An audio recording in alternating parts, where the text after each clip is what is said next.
I've met two of your mothers, and I recently met a person from my hometown. Now, there's something primal about those loves which are not negotiable. I come from my mother, and I just come from my mother right now.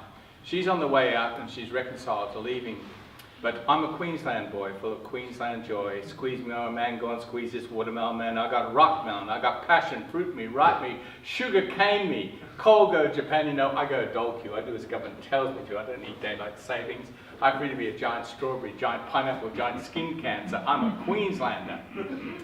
For you. Now, there are certain things you can't talk about, and I normally never talk about my homeland.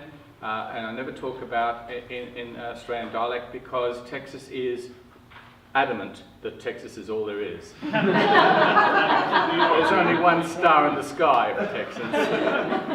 And so occasionally I deviate. So recently, because my mother is leaving, I went back to be with her and also to be in my homeland and to restore the joy of semi-tropical sunshine, optimism, individualism, and the love of somewhere that it's very difficult to explain, but I'm going to try. So I spent most of my time with her. And I then spent a time when she was at bingo or having a cigarette in the rest home or at church with my best friend of 50 years, Bob Mudd, at the permaculture farm in the middle of the city of Brisbane, which is made on toxic ground. It's totally poisoned. So all the gardens are raised garden beds, and the chickens have an elevated pecking place so they can't get poisoned by the soil beneath. So he makes mud sculptures with children and mud paintings with everyone. He's done in China, Arabia, everywhere around the world. But that's his space there in the middle of the permaculture farm. So first with my mother, and next with my best friend, and then finally there was a space where my mother was preoccupied with having doctors care for her. So I went to Uluru. Once at Uluru, known by you as Ayers Rock, I was taken to a sacred watering hole. Frogs lived there, black in thousands. You could not drink from the waters were sacred. Now the day was hot, and those of us who could not drink became angry at this usurpation of our dominion, for were we not the crown of all creation? Now as I turn on my metal tap in Austin, I think again of those small frogs. So small for so many frogs to live in. The universe in a frog's eye, the universe in a toothbrush bristle. I, like the sacred frogs, seek sacred waters to drink from, to dream in, to drink from, to dream in, to drink from, to dream in, to dream. So it's a dreaming country, and I wanted to see all the stars. So at Uluru, there's no sea lights because there's no city. And I was able, I thought at first I'd just take the easy path and just look at. But you can't just look at somewhere. The Anangu tribe have custody of the rock now, and their language, Pitjantjatjara, has spread now from West Australia through the Northern Territory into Queensland, which means that they are coming back into a sense of custody and a love of the land itself. The Aboriginal flag flies over the permaculture farm in Brisbane, and Australia Day became a continuing conversation, as you have in this country, between original cultures and the imported variety. So they called it Disaster Day. But so I went out to the middle of nowhere where they had, there was a British artist who had made, who saw Uluru and who absolutely was staggered by the power of it. It's a monolith with only 10% above the soil and 90% beneath.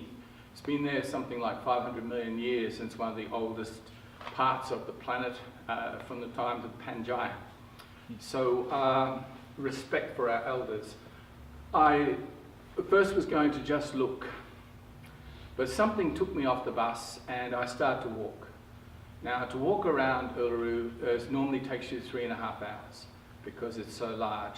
It took me 4.5 because I had to stop and look and feel and be totally there.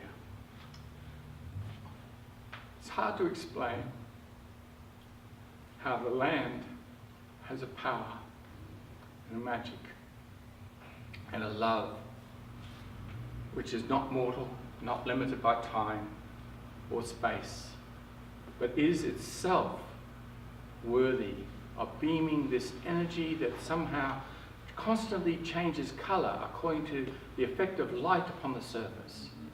I got to see it at dawn, during the day, and at night. And at dawn, it's sort of like dark, then becomes grey, then a form of blue, and then light orange. And finally, by the heat of midday, it is red. It's red dirt area, and the rock is red. But it changes constantly, as we, I guess, change constantly in our relationship with each other. What I learned from the time there is that Uluru wasn't the spiritual centre of my country. It's actually the Olgas, which are about 8 miles to the left. Now, Australia, of course, is decimal currency and kilometres and plastic money and hike and bike trails on the river and all these things that America is catching up to, like universal health care. I've had it since 1975. But I digress. I did walk around Uluru. It took me 4.5 hours. So I wanted to do the same thing to the Olgas. The Olgas are 38 monoliths, of which there are 8 of them you have a walk trail around. And there's another walk trail for those who don't think they'd make it. So I went into the gorge, the Kalua Gorge, and came back. But what I found is that there is some love so strong that no one person can actually own, control, dominate, or possess it. So before I talk about the love of people and the love of our origins and our mother and our Mother Earth, it was a revelation to me that it wasn't just size and depth and history and power, but there was something more to learn from being in one of the oldest parts of the planet. And that was, it does not rely upon us. It has no necessary part of our being. It has been there long before us, will be there long after us, and that, for me, is the greatest love of all.